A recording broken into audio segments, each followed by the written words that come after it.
ಇದು ಅಮ್ಮನವ್ರದ್ದು ಬಹಳ ಮಹಿಮೆ ಇದೆ. ನಾನು ಇಲ್ಲಿ ವಾಸ ಮುಂದೆಲ್ಲ ಬೆಂಗಳೂರು. ಆ್ಯಕ್ಚುಲಿ ನಾನು 2002ರಲ್ಲಿ ಇಲ್ಲಿ ಬಂದು ಅಮ್ಮನವ್ರಲ್ಲಿ ಒಂದು ಹರಕೆ ಹೊತ್ಕೊಂಡಿದ್ದೆ. ಮಕ್ಕಳಾದರೆ ನಾನು ಕೈಲಾದ ಸೇವೆ ಅಮ್ಮನವ್ರಿಗೆ ಮಾಡ್ತೀನಿ ಅಂತ ಹೇಳ್ಬಿಟ್ಟು ಅದೇ ರೀತಿ ನಾನು ಕುಟುಂಬ ಪರಿವಾರ ಸಮೇತ ಬಂದು ಅಮ್ಮನವರಿಗೆ ಒಂದು 108 ಕಾಸಿನ ಸರವನ್ನು ಅಮ್ಮನವರಿಗೆ ಸೇವೆಯಾಗಿ ಅರ್ಪಿಸಿರುತ್ತೇನೆ. ಈ ಅಮ್ಮನವರ ಅನುಗ್ರಹ ಸಿಕ್ಕಿದರೆ ಬಹುತ ಎಲ್ಲ ಭಕ್ತಾದಿಗಳಿಗೆ ತಮ್ಮ ಅನಿಸಿಕೆಗಳು ಏನಿರ್ತದೆ ಈಡೇರ್ತದೆ ಅನ್ನೋದು ಹೇಳೋದಕ್ಕೆ ನಾನು ಇಷ್ಟಪಡ್ತೇನೆ. ಈಗ ಮಗಳು ಹುಷಾರಿಲ್ಲ ಅಂತ ಹೊಟ್ಟೆ ನೋವು ಬಂದು ಯಾವ್ಯಾವ ಥರನೂ ಆಡ್ತಾಯಿದ್ರು. ತಾಯಿಗೆ ಹರ್ಕೊಂಡ್ಮೇಲೆ ಹುಷಾರಾದ್ರು. ಈಗ ತಾಯಿದು 10 ದಿವಸ ಬಂದು ನಮ್ದವ್ರಿಗೆ ತಾಯಿ ಕೈ ಬಿಡಕ್ಕಿರ ನಮಗೆಲ್ಲ ಒಳ್ಳೇದಾಗೈತೆ. ನೀವು ಬಂದು ಹರ್ಕೊಳ್ಳಿ ತಾಯಿ. ಒಳ್ಳೆಯ ಕೆಲಸ ಸಿಗಲಿ ಅಂತ ಹೇಳಿ ನಮ್ಮ ತಾಯಿಯವರು ಸಹ ಹರಕೆ ಹೊತ್ಕೊಂಡ್ರು. ಅದರಂತೆಯೇ ನನಗೆ ಸರ್ಕಾರಿ ನೌಕರನಾಗಿ ಕೆಲಸ ಸಿಕ್ತು. ಆ ಕೆಲಸವನ್ನು ಕೊಟ್ಟಂತಹ ಇದೇ ತಗ್ಗಿತಾಳಮ್ಮ ತಾಯಿ ನನಗೆ ನನ್ನ ಊರಿನಲ್ಲೇ ನೀನು ಬಂದು ಸೇವೆಯನ್ನು ಸಲ್ಲಿಸು ಎಂದು ಹೇಳಿ ನನಗೆ ಈಗ ಇದೇ ಊರಿನಲ್ಲಿ ಸರ್ಕಾರಿ ನೌಕರನಾಗಿ ಕೆಲಸ ಮಾಡೋದಕ್ಕೆ ಅವಕಾಶವನ್ನು ಮಾಡಿಕೊಟ್ಟಿದ್ದಾಳೆ. ಹಾಗಾಗಿ ನಾನು ಮನಪೂರ್ವಕವಾಗಿ ಮತ್ತು ಹೃದಯದಿಂದ ಪರಿವಾರ ಸಮೇತ ಆ ತಾಯಿಗೆ ಶರಣಾಗಿದ್ದೇನೆ. ಆತ್ಮೀಯ ಭಾವಸಾರ್ ಬಂಧುಗಳೇ, ನಾನು ನಿಮ್ಮ ರಾಜಕುಮಾರ್ ಭಾವಸಾರ್. ಮೀ ಭಾವಸಾರ್ ಇದು ನಿಮ್ಮ ಯೂಟ್ಯೂಬ್ ಚಾನಲ್. ದಯಮಾಡಿ ಮೀ ಭಾವಸಾರ್ ಎಂದು ಹೆಮ್ಮೆಯಿಂದ ಹೇಳೋಣ. ಮೀ ಭಾವಸಾರ್ಗೆ ಸಬ್ಸ್ಕ್ರೈಬ್ ಮಾಡಿಕೊಳ್ಳಿ. ಸಮಾಜದ ನಿಮ್ಮ ಬಂಧುಗಳಿಗೂ ಶೇರ್ ಮಾಡಿ, ವಿಡಿಯೋ ಲೈಕ್ ಮಾಡಿ. ಇದು ತಗಿತಾಳಮ್ಮ ದೇವಸ್ಥಾನ. ಈ ತಗಿತಾಳಮ್ಮ ದೇವಿ ತನ್ನನ್ನು ನಂಬಿ ಬರುವ ಭಕ್ತರನ್ನು ಕಾಪಾಡುವ ನಿಜ ದೇವತೆ. ಈಕೆಯ ಮಹಿಮೆ ಅಪಾರವಾದದ್ದು. ಶ್ರೀ ತಗಿತಾಳಮ್ಮ ದೇವಿ ಮಹಾಕಾಳಿಯ ಅವತಾರ ಎಂಬುದಾಗಿ ಹೇಳಲಾಗಿದೆ. ಚಾಮುಂಡೇಶ್ವರಿಯ ಸಹೋದರಿಯರಲ್ಲಿ ಒಬ್ಬಳೆಂಬ ಪ್ರತೀತಿ ಇದೆ. ಮಧು ಕೈಟಭರೆಂಬ ರಾಕ್ಷಸರು ಮತ್ತು ರಕ್ತ ಬೀಜಾಸುರರ ಸಂಹಾರದಲ್ಲಿ ತಗಿತಾಳಮ್ಮ ದೇವಿಯ ಪಾತ್ರವಿರುವುದಾಗಿ ಹೇಳಲಾಗಿದೆ. ಈ ದೇವಿಯ ಇತಿಹಾಸ ಕುರಿತು ಮೀ ಭಾವಸಾರ್ ಕೆದಕಿ ನೋಡಿದಾಗ ತಿಳಿದು ಬಂದದ್ದಿಷ್ಟು. ಕೃಷ್ಣರಾಜಪೇಟೆ ತಾಲೂಕಿನ ಶೀಳನಕೆರೆ ಹೋಬಳಿಯ ಸಿಂದಘಟ್ಟದ ಈಕೆಯ ಮೂಲ ಸ್ಥಳ. ಆ ಪ್ರದೇಶದಲ್ಲಿ ಬೆಳೆಯುವ ತಗಿಪತ್ರೆಯ ಹೆಸರಿನ ಮೇಲೆ ಈಕೆಗೆ ತಗಿತಾಳಮ್ಮ ಎಂಬ ಹೆಸರು ಬಂದಿರುವುದಾಗಿ ಹೇಳಲ್ಪಟ್ಟಿದೆ. ರೈತ ಕುಟುಂಬದ PG ವಿಶ್ವನಾಥರಾವ್ ಪತಂಗೆ ಈ ತಗಿತಾಳಮ್ಮ ದೇವಸ್ಥಾನ ನಿರ್ಮಿಸಿದವರು. ಇವರ ತಂದೆ ಗಿರಿಮಾಜಿರಾವ್ ಅವರು ಹುಣಸೂರು ತಾಲೂಕಿನ ರತ್ನಪುರಿಯಲ್ಲಿ ಚಿಕ್ಕದಾದ ದೇವಸ್ಥಾನ ಕಟ್ಟಿಸಿದ್ದರು. ಆಗ ಇವರು ಬಾಲಕರಾಗಿದ್ದರು. ವಿಶ್ವನಾಥರಾವ್ ಪತಂಗೆ ಮೈಸೂರಿಗೆ ಸ್ಥಳಾಂತರಗೊಂಡಿದ್ದರು. ಒಮ್ಮೆ ಜೋರು ಮಳೆಯಿಂದಾಗಿ ತಗಿತಾಳಮ್ಮ ದೇವಸ್ಥಾನ ಕುಸಿದು ಮಣ್ಣು ಪಾಲಾಗಿತ್ತು. ಮೈಸೂರಲ್ಲಿ ವಾಸವಿದ್ದ ವಿಶ್ವನಾಥರಾವ್ ಪತಂಗೆ ಅವರಿಗೆ 1990ರ ದಶಕದಲ್ಲಿ ದೇವಿ ಸ್ವಪ್ನದಲ್ಲಿ ಕಾಣಿಸಿಕೊಂಡು, ನಾನು ರತ್ನಪುರಿಯಲ್ಲೇ ಇದ್ದೇನೆ, ಈ ದೇವಸ್ಥಾನ ಜೀರ್ಣೋದ್ಧಾರ ಮಾಡು ಎಂದು ಹೇಳಿದಂತೆ ಭಾಸವಾಯಿತು. ದೇವಸ್ಥಾನದ ಬಾಗಿಲು ಹಾಕಬಾರದು ಎಂದು ದೇವಿ ಸ್ವಪ್ನದಲ್ಲಿ ಅಪ್ಪಣೆ ನೀಡಿದ್ದಳಂತೆ. ಹಾಗಾಗಿ ಅದಕ್ಕೆ ಬಾಗಿಲು ಹಾಕಿರಲಿಲ್ಲ. ಬಗ್ಗಿಕೊಂಡೇ ದೇವಸ್ಥಾನದ ಒಳಗೆ ಹೋಗಬೇಕಿತ್ತು. ಆಗ ಆ ಭಾಗದಲ್ಲಿ ದೇವಸ್ಥಾನ ನಿರ್ಮಿಸುವ ಸಂಕಲ್ಪ ಮಾಡಿದ ವಿಶ್ವನಾಥರಾಯರು ದೇವಿಯ ಮೂಲಸ್ಥಳ ಸಿಂದಘಟ್ಟದಿಂದ ಕಲ್ಲೊಂದನ್ನಿಟ್ಟು ಅದಕ್ಕೆ ಪ್ರಾಣ ಪ್ರತಿಷ್ಠೆ ಮಾಡಿ ಅಲ್ಲಿಂದ ಕಳಸದ ನೀರನ್ನು ತಂದು ರತ್ನಪುರಿಯ ಹಾಲಿ ತಗಿತಾಳಮ್ಮ ದೇವಸ್ಥಾನದಲ್ಲಿ ಪ್ರಾಣ ಪ್ರತಿಷ್ಠಾಪನೆ ಮಾಡಿದರು. 1996ರ ವೇಳೆಗೆ ದೇವಸ್ಥಾನ ನಿರ್ಮಿಸಲಾಯಿತು. ದೇವಸ್ಥಾನ ನಿರ್ಮಿಸಲೇಬೇಕೆಂಬ ಸಂಕಲ್ಪ ಮಾಡಿದ್ದರಿಂದಾಗಿ ಅವರು ಶ್ರಮವಹಿಸಿ ಇವರ ಸಂಬಂಧಿಕರೆಲ್ಲರೂ ಒಟ್ಟುಗೂಡಿ ಅವರಿವರಿಂದ ಒಂದಷ್ಟು ಹಣ ಸಂಗ್ರಹಿಸಿ ತಾವೂ ಕೂಡ ಸಾಕಷ್ಟು ಹಣ ತುಂಬಿದರು. ಇದಕ್ಕೆ ಅವರ ಪತ್ನಿ ಶಾಂತಾಬಾಯಿ ಅವರು ಚಿನ್ನದ ಕಾಸಿನ ಸರವನ್ನು ಮಾರಿ ಆ ಹಣವನ್ನೆಲ್ಲ ಕೂಡಿಸಿ ತಗಿತಾಳಮ್ಮ ದೇವಸ್ಥಾನ ನಿರ್ಮಿಸುವಲ್ಲಿ ವಿಶ್ವನಾಥರಾವ್ ಪತಂಗೆ ಸಫಲರಾದರು. ಕಾಲಕ್ರಮೇಣ ದೇವಸ್ಥಾನದಲ್ಲಿ ತಗಿತಾಳೇಶ್ವರ, ಗಣಪತಿ ಮತ್ತು ನವಗ್ರಹಗಳ ಸ್ಥಾಪನೆಯೂ ಆಯಿತು. ಈ ಬಗ್ಗೆ ವಿಶ್ವನಾಥರಾವ್ ಪತಂಗೆ ಅವರ ಸೊಸೆ ರೇಖಾ ಗಿರೀಶ್ರಾವ್ ಅವರು ಹೀಗೆ ಹೇಳುತ್ತಾರೆ. ಇವರು ವಿಶ್ವನಾಥರಾವ್ ಪತಂಗೆ ಅಂತ ಹೇಳ್ಬಿಟ್ಟು ಅವ್ರ ಮಿಸ್ಸಸ್ ಶಾಂತಾಬಾಯಿ ಅಂತ ಇವರು ತಗ್ಗಿತಾಳಮ್ಮ ದೇವಸ್ಥಾನದ ಕಟ್ಟಿರೋರು. ಇವರು ಮೇಯ್ನು, ಇವ್ರ ಮಿಸ್ಸಸ್ಸು. ಇದು ತಗ್ಗಿತಾಳಮ್ಮ ದೇವಸ್ಥಾನ. ಇವ್ರು ಚಿಕ್ಕವರಿದ್ದಾಗ ಆ ರತ್ನಪುರಿ ಅನ್ನೋ ಊರಲ್ಲಿ ಇತ್ತು ಅದು ದೇವಸ್ಥಾನ. ಅವ್ರ ತಂದೆಯವರು ಅವಾಗ ಚಿಕ್ಕದಾಗಿ ಕಟ್ಟಿದ್ರು. ಆದರೆ ಕಾಲಕ್ರಮೇಣ ಇವರೆಲ್ಲ ಮೈಸೂರಿಗೆ ಬಂದು ಸೆಟ್ಲ್ ಆದಮೇಲೆ ಆ ದೇವಸ್ಥಾನ ಮಳೆಯಲ್ಲಿ ಮಣ್ಣು ಪಾಲಾಗ್ಬಿಟ್ಟಿತ್ತು. ಆದ ಕಾರಣದಿಂದ ಒಂದು ದಿವಸ ಇವ್ರಿಗೆ ನಮ್ಮ ಮಾವನವ್ರ ಕನಸಲ್ಲಿ ದೇವಿ ಬಂದ್ಬಿಟ್ಟು ಈ ದೇವಸ್ಥಾನದ ಜೀರ್ಣೋದ್ಧಾರ ಮಾಡು, ನಾನು ಇಲ್ಲಿ ಇದ್ದೀನಿ ಅಂತ ಹೇಳ್ಬಿಟ್ಟು ಆ ಜಾಗನ ತೋರಿಸ್ಕೊಟ್ರು.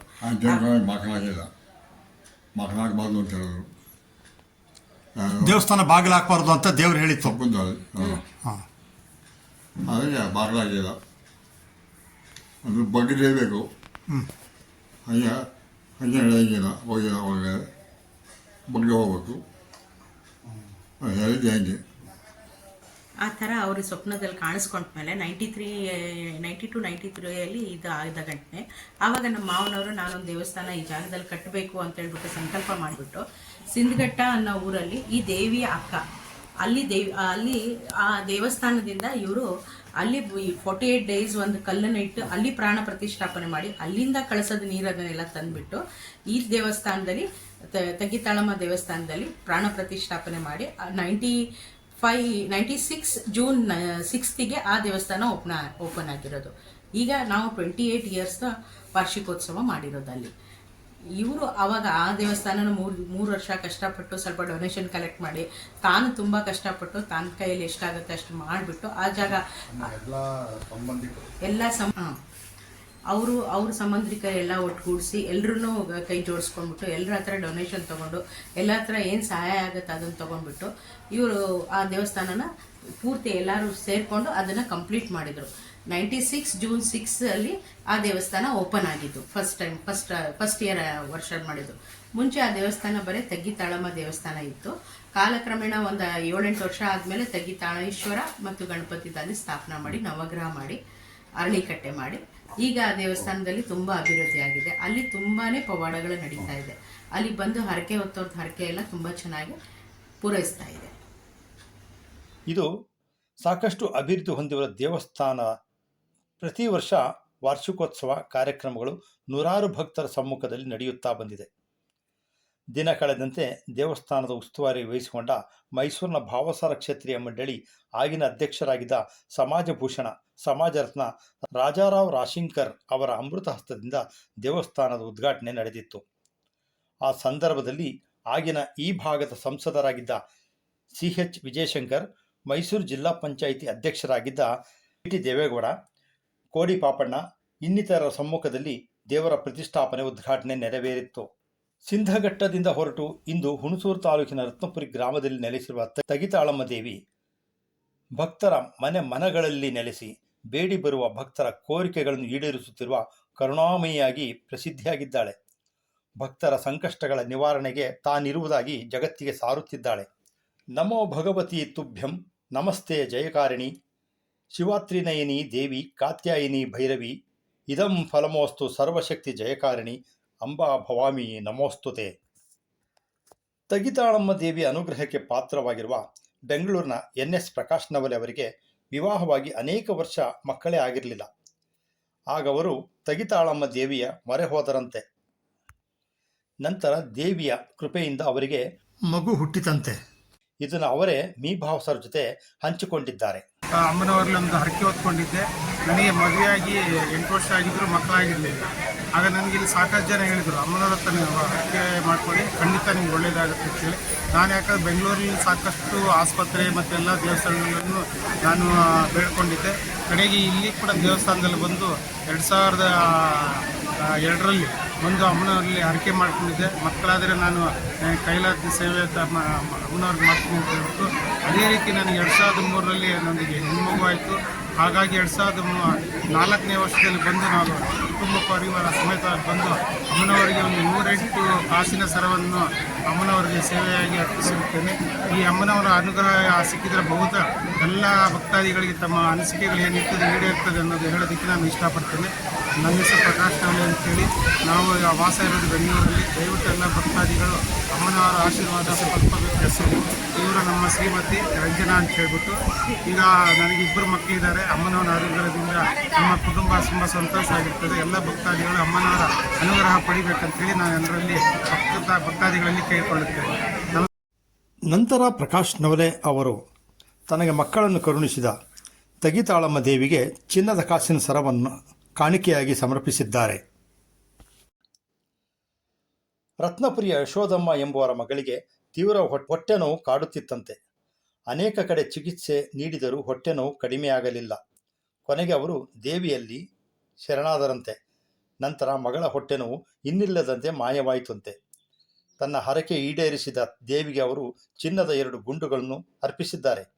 ಈ ಮಾತನ್ನು ಅವರೇ ಹೇಳುತ್ತಾರೆ, ಕೇಳಿ. ಯಶೋಧ ಅಂತ ನನ್ನ ಹೆಸರು.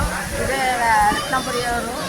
ಈಗ ಮಗಳಿಗೆ ಹುಷಾರಿಲ್ಲ ಅಂತ ಹೊಟ್ಟೆ ನೋವು ಬಂದು ಯಾವ್ಯಾವ ಥರನೂ ಆಡ್ತಾಯಿದ್ದು. ತಾಯಿಗೆ ಹರ್ಕೊಂಡ ಮೇಲೆ ಹುಷಾರಾದ್ಲು. ಈಗ ತಾಯಿದು 6 ದಿವಸ ಬಂದು ಕೆಲಸಕ್ಕಾಗಿ ಅಲೆಯುತ್ತಿದ್ದ ಮೈಸೂರಿನ HS ಕಿರಣ್ ಅವರ ತಾಯಿ ದೇವರಲ್ಲಿ ಹರಿಸಿಕೊಂಡರಂತೆ. ಅದರ ಫಲವಾಗಿ ಕಿರಣ್ ಅವರಿಗೆ ಸರ್ಕಾರಿ ನೌಕರಿ ಸಿಕ್ಕಿತಂತೆ. ಈ ಕುರಿತು ಅವರು ಹೀಗೆ ಹೇಳ್ತಾರೆ. ನಂತರ ಪೂಜೆಯನ್ನು ಮಾಡಿಸ್ಕೊಂಡು ಹೋದರು. ಭಾಳಷ್ಟು ಹರಕೆಯನ್ನು ಹೊತ್ಕೊಂಡು ಒಳ್ಳೆಯ ಕೆಲಸ ಸಿಗಲಿ ಅಂತ ಹೇಳಿ ನಮ್ಮ ತಾಯಿಯವರು ಸಹ ಹರಕೆ ಹೊತ್ಕೊಂಡ್ರು. ಅದರಂತೆಯೇ ನನಗೆ ಸರ್ಕಾರಿ ನೌಕರನಾಗಿ ಕೆಲಸ ಸಿಕ್ತು. ಹಲವು ವರ್ಷಗಳ ಕಾಲ ನಾನು ಚಾಮರಾಜನಗರ ಜಿಲ್ಲೆಯಲ್ಲಿ ಕೆಲಸವನ್ನು ಮಾಡಿದ್ದೆ. ಈಗ ಆ ಕೆಲಸವನ್ನು ಕೊಟ್ಟಂತಹ ಇದೇ ತಗಿತಾಳಮ್ಮ ತಾಯಿ ನನಗೆ ನನ್ನ ಊರಿನಲ್ಲೇ ನೀನು ಬಂದು ಸೇವೆಯನ್ನು ಸಲ್ಲಿಸು ಎಂದು ಹೇಳಿ ನನಗೆ ಈಗ ಇದೇ ಊರಿನಲ್ಲಿ ಸರ್ಕಾರಿ ನೌಕರನಾಗಿ ಕೆಲಸ ಮಾಡೋದಕ್ಕೆ ಅವಕಾಶವನ್ನು ಮಾಡಿಕೊಟ್ಟಿದ್ದಾರೆ. ಹಾಗಾಗಿ ನಾನು ಮನಪೂರ್ವಕವಾಗಿ ಮತ್ತು ಹೃದಯದಿಂದ ಪರಿವಾರ ಸಮೇತ ಆ ತಾಯಿಗೆ ಶರಣಾಗಿದ್ದೇನೆ. ಆ ದೇವಿಯಿಂದ ನನ್ನ ಜೀವನ ಹಸನಾಗಿದೆ. ನಾನು ಮತ್ತು ನನ್ನ ಪರಿವಾರದವರೆಲ್ಲರೂ ಸಹ ತಗಿತಾಳಮ್ಮನವರಿಗೆ ಋಣಿಯಾಗಿದ್ದೇವೆ. ನಾವು ಮನಸಾರ ಆ ತಾಯಿಗೆ ವಂದಿಸುತ್ತಿದ್ದೇವೆ. ರತ್ನಪುರಿಯ ರಾಧಾಬಾಯಿಯವರ ಮಗನಿಗೆ ಮದುವೆಯಾಗಿ ಅನೇಕ ವರ್ಷ ಮಕ್ಕಳಿರಲಿಲ್ಲವಂತೆ. ದೇವಿಯನ್ನು ಭಕ್ತಿಯಿಂದ ಬೇಡಿಕೊಂಡರಂತೆ. ನಂತರ ದೇವಿಯ ಕೃಪೆಯಿಂದ ಗಂಡು ಮಗು ಜನನವಾಯಿತಂತೆ. ಮತ್ತು ನನ್ನ ಮಗನಿಗೆ ಮದುವೆ ಆಗಿತ್ತು. ಸುಮಾರು ವರ್ಷ ಮಕ್ಕಳಿರಲಿಲ್ಲ. ತಾಯಿ ಕೃಪೆಯಿಂದ ತಾಯಿ ಹತ್ರ ಬಂದು ಬೇಡಿಕೊಂಡು ಆ ತಾಯಿ ಕೃಪೆ ತೋರಿಸಿ ತಾಯಿ ಗಂಡು ಮಗಳು ಜನನ ಆಯಿತು. ತಾಯಿ ಮಕ್ಕಳು ಮಗು ಎಲ್ಲ ಚೆನ್ನಾಗವ್ರೆ. ನನ್ನ ತಾಯಿ ಕೃಪೆಯಿಂದ ಇಲ್ಲಿವರೆಗೂ ಆನಂದವಾಗಿದ್ದೀನಿ. ತಾಯಿ ಆದಿಶಕ್ತಿ ತುಂಬ ಸತ್ಯವಂತೆ ತೆಗಿತಾಳಮ್ಮ. ಯಾರೇ ಏನು ಬೇಡ್ಕೊಂಡ್ರು, ಏನೇ ಬೇಡ್ಕೊಂಡ್ರು ತಾಯಿ ಇಲ್ಲ ಅನ್ನೋದಿಲ್ಲ. ಏನೇ ಕೇಳ್ಕೊಂಡ್ರು ಕಷ್ಟ ಬಂದರೆ ತಕ್ಷಣದಲ್ಲಿ ಮಾಯ ಮಾಡ್ತಾಳೆ. ನೋಡಿದ್ರ ವೀಕ್ಷಕರೇ ಈ ದೇವಿಯ ಮಹಿಮೆಯನ್ನು. ಇಂಥ ಅನೇಕ ಪವಾಡಗಳ ಸಾಲು ಸಾಲು ನಿದರ್ಶನಗಳಿವೆ. ಈ ದೇವಸ್ಥಾನದಲ್ಲಿ ಪ್ರತಿ ವರ್ಷ ಶ್ರಾವಣ ಮಾಸದಲ್ಲಿ ಭಾವಸಾರ ಕ್ಷೇತ್ರೀಯ ಮಂಡಳಿಯಿಂದ ವಿಜೃಂಭಣೆಯ ವಾರ್ಷಿಕೋತ್ಸವ ಕಾರ್ಯಕ್ರಮಗಳು ನಡೆಯುತ್ತಾ ಬಂದಿದೆ. ಅದೇ ರೀತಿ ಈ ವರ್ಷವೂ 2024 ಸೆಪ್ಟೆಂಬರ್ 1ರಂದು 27ನೇ ವರ್ಷದ ವಾರ್ಷಿಕೋತ್ಸವ ವಿಜೃಂಭಣೆಯಿಂದ ನಡೆಸಲಾಯಿತು.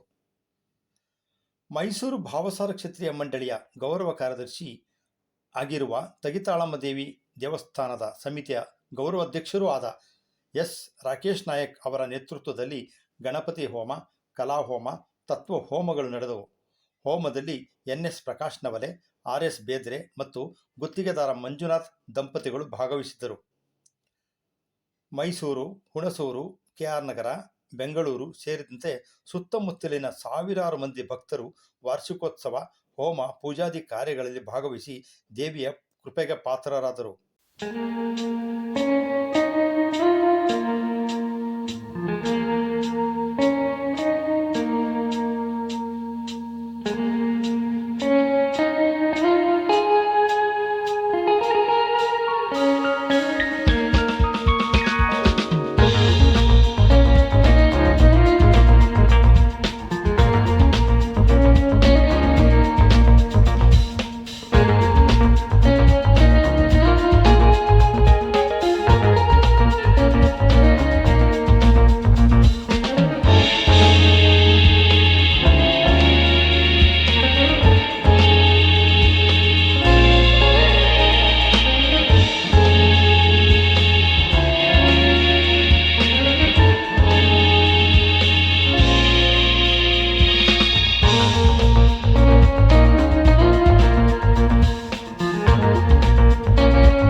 ಇದೇ ಸಂದರ್ಭದಲ್ಲಿ ವಾರ್ಷಿಕೋತ್ಸವ ಕಾರ್ಯಕ್ರಮಕ್ಕೆ ಆಗಮಿಸಿದ್ದ ಹುಣಸೂರು ತಾಲೂಕು ಭಾವಸರ ಕ್ಷತ್ರಿಯ ಸಮಾಜದ ಅಧ್ಯಕ್ಷ ಪ್ರಕಾಶ್ ಘನಾತೆ, ಕಾರ್ಯದರ್ಶಿ ನಾಗರಾಜರಾವ್ ಘನಾತೆ, ಸುಬ್ಬರಾವ್ ಶೆಂಡಿಗೆ, ಚಂದನ್ ಬಾಬು, ಉಮೇಶ್ ಕ್ಷೀರಸಾಗರ್, ಮಹಾದೇವ ಪಿಸ್ಸೆ, ಮೈಸೂರಿನ ರಮೇಶ್ ಮಾಳೋದೆ, ಶೋಭಾ ಪುಂಡರೀಕರಾವ್ ನವಲೆ, ಕಿರಣ್, ಸತೀಶ್ ಮಹೇಂದ್ರಕರ್, ಮೈಸೂರು ಭಾವಸಾರ ಕ್ಷತ್ರಿಯ ಮಂಡಳಿ ನಿರ್ದೇಶಕ ಉಮಾಶಂಕರ್ ಮಹೇಂದ್ರಕರ್, ಬಾಲಾಜಿರಾವ್ ಪತಂಗೆ, ಗಿರೀಶ್ ವಾದೋನೆ, ರಾಜೇಶ್, ಅಮರ್ನಾಥ್ ಪತಂಗೆ, ಮೈಸೂರಿನ ಭಾವಸಾರ ಕ್ಷತ್ರಿಯ ಮಹಿಳಾ ಮಂಡಳಿಯ ಲತಾ ಶ್ರೀನಿವಾಸ್ ಇನ್ನಿತರರನ್ನು ದೇವಸ್ಥಾನ ಸಮಿತಿ ವತಿಯಿಂದ ಗೌರವಿಸಲಾಯಿತು.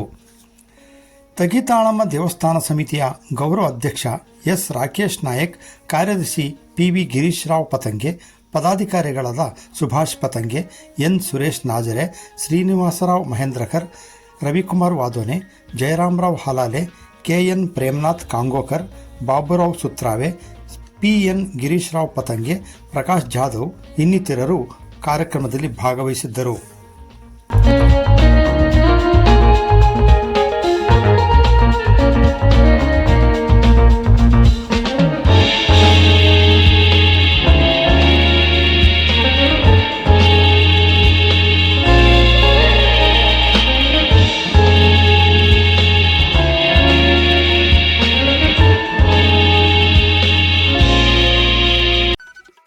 Please subscribe Me Bhavasar channel, like, share and comment.